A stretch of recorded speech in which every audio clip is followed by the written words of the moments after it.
Our universe was formed nearly 14 billion years ago, and in it, an unimaginable amount of information lies. But further is one place so extraordinary that it's almost ordinary.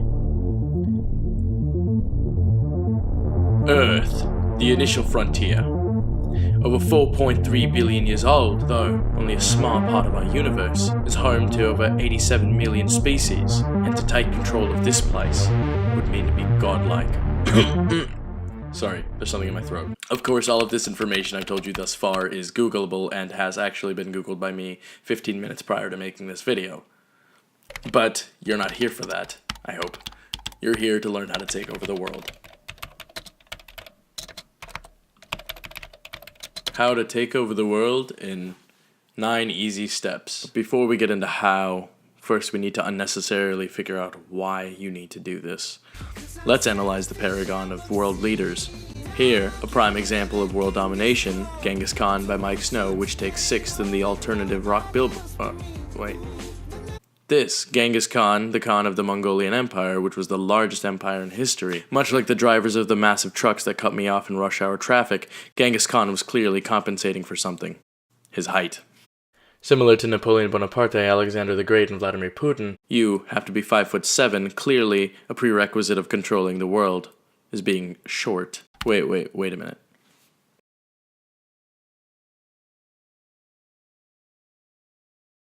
Suspicious.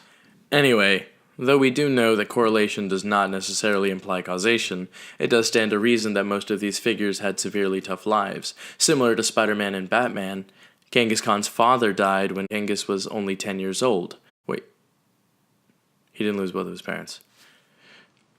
So, similar to my parents psychologically abandoning me when I was 10, Genghis Khan had developed what is known in the psychological field as a sudden parental disassociation and traumatic loss, also known as daddy issues.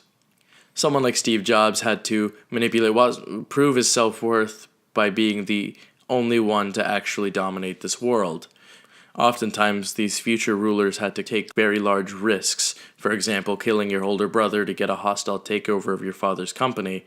Sometimes, you have to take even bigger risks than that, like watching TV without your parents' permission.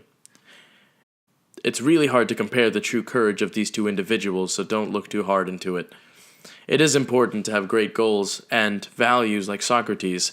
In Plato's The Republic, Socrates attempts to explain how to build a perfect city where everyone is educated, and Genghis Khan does the same thing, except in his situation, everyone is his progeny.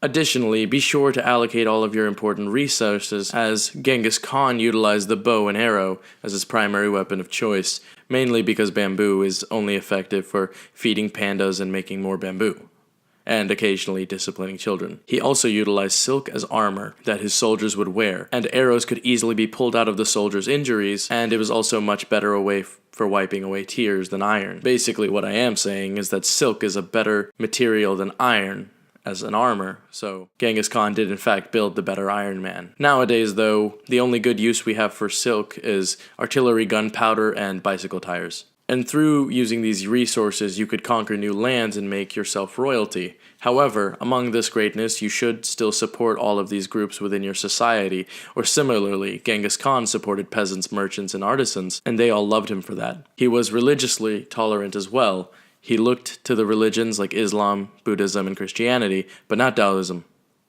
Them. Piece by piece, you conquered lands and you spread your trade, knowledge, and clothing, especially those nice pair of jeans. Consequently, you realize through all of this work you failed to raise your children properly, to whom you broke your entire empire into little pieces, only to find out that they suck and now everything is ruined.